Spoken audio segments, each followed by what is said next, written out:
Hello, friends, welcome back to your favorite YouTube channel, Bilingual Knowledge. So, firstly, I would like to say you Happy Republic Day as it's our Republic Day. So, आज हम chapter number 13 class 11th biology का जो photosynthesis है उसका history पढ़ने वाले हैं। तो सबसे पहले photosynthesis is an enzyme regulated anabolic process sorry photosynthesis an enzyme regulated anabolic process. Photosynthesis एक इंजाइम के द्वारा रेगुलेटेड प्रोसेस है। कैसा प्रोसेस? Anabolic process. ये मैन्युफैक्चर करता है ऑर्गेनिक कंपाउंड्स किसके अंदर? जो क्लोरोफिल कंटेन करते हैं ऐसे सेल्स के अंदर कार्बन डाइऑक्साइड और वाटर की हेल्प से और सनलाइट की भी हेल्प से। तो इसकी इक्वेशन क्या होती है? 6CO2 प्लस 12H2O को हम अगर जो सनलाइट देंगे तो ये बन जाएगा C6H12O6 जो कि ग्लूकोज की इक्वेशन होती है, और 6H2O प्लस 6CO2। ओके, अब इसका हम हिस्ट्री थोड़ा पढ़ेंगे, कैसे कैसे क्या साइंटिस्ट ने योगदान दिया अपने इसके ऊपर। तो सबसे पहले आते हैं अपने जोसेफ प्रिस्टले जी।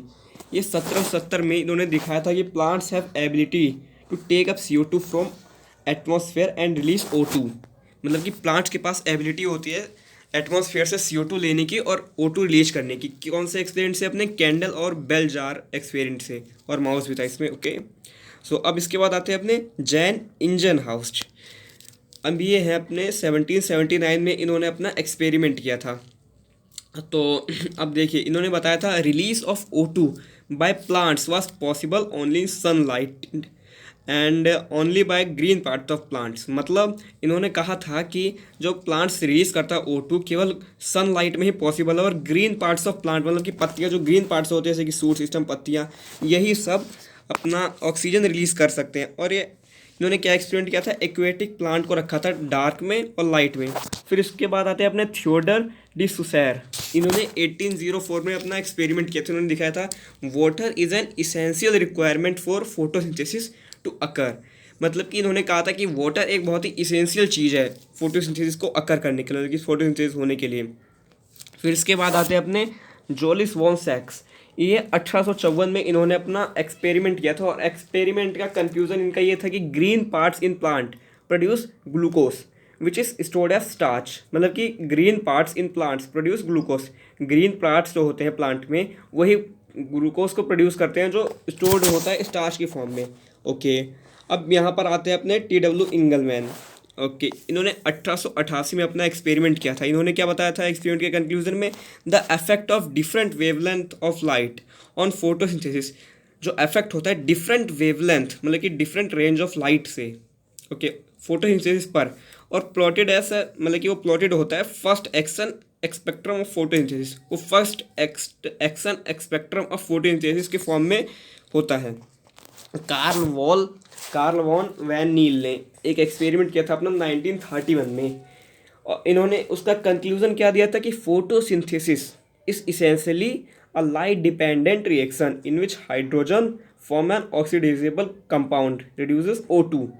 मतलब इन्होंने कहा था कि फोटोसिंथेसिस एक इसेंशियली एक लाइट डिपेंडेंट रिएक्शन है, इसेंशियली एक लाइट डिपेंडेंट रिएक्शन है जिसमें हाइड्रोजन फॉर्म करता है ऑक्सीडाइजेबल कंपाउंड को। हाइड्रोजन एक फॉर्म करता है और रिड्यूस करता है, किसको रिड्यूस करता है? CO2 को, टू फॉर्म शुगर। CO2 को रिड्यूस करता है शुगर फॉर्म करने के लिए। और उन्होंने एक सिंपल इक्वेशन भी दी थी फोटोसिंथेसिस के लिए इनके हिसाब से, कार्ल वॉन नील में 1931 के हिसाब से। क्या इक्वेशन थी इनकी?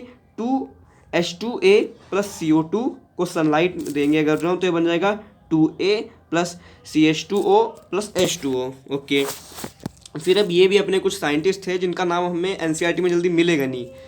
और फिर ये मतलब थे हिल थे। इन्होंने 1937 में अपना एक्सपेरिमेंट किया था। इनका एक्सपेरिमेंट का कंक्लूजन क्या था कि evolution of oxygen occur in light reaction.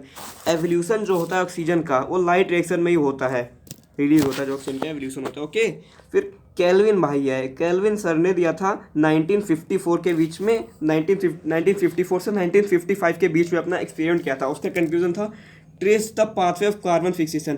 Carbon fixation का जो पाथवे होता है उनको ट्रेस कर दिया था पूरा केल्विन ने 1954 से 1955 के बीच में।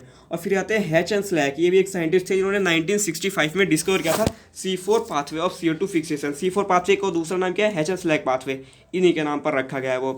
ये CO2 फिक्सेशन का भी है, इन्होंने डिस्कवर किया था। अब साइट ऑफ फोटोसिंथेसिस कहते हैं photosynthesis takes place only in green parts of the plant, most in leaves. Green parts होंगे प्लांट्स के, कौन से होते हैं? लीव्स ही होती है ऑब्वियसली। ज़्यादातर लीव से होती है।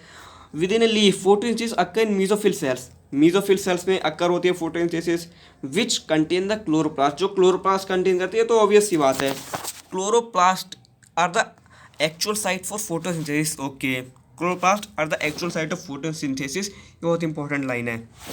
ओके, सो अब यहाँ पर इम्पोर्टेंस ऑफ फोटोसिंथेसिस, एक सेकेंड।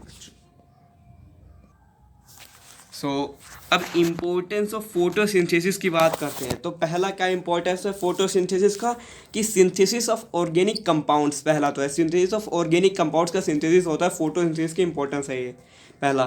दूसरा क्या है change of radiant energy into chemical energy, change of radiant energy into chemical energy. Okay, useful products are obtained, useful products are obtained from plants, gums, oil, timber, firewood, resins, fiber, fibers and drugs. Okay, resins, rubber, fiber and drugs, etc. Balance the percentage of O2 and CO2 in atmosphere. Okay, ये तो आपको पता है। fossil fuels like coal, natural gas and petroleum have been formed inside the earth strictly as a product of photosynthesis. Okay, so ये थी आज की video. So I hope you all like the video. So if you like the video so please make sure you subscribe our YouTube channel to get notified with these types of videos. Okay, so अब आपसे एक question पूछना चाहूँगा कि what is the actual site for photosynthesis. So actual site क्या होती है photosynthesis की? तो जैसा कि मैंने आपको पिछले लाइन में बताया था chloroplast, chloroplast are the actual site for photosynthesis. ये रहा, मैंने बोला था बहुत इंपॉर्टेंट चीज़ है कि chloroplast are the actual sites for photosynthesis. Chloroplast are the actual sites of photosynthesis. Okay, thank you.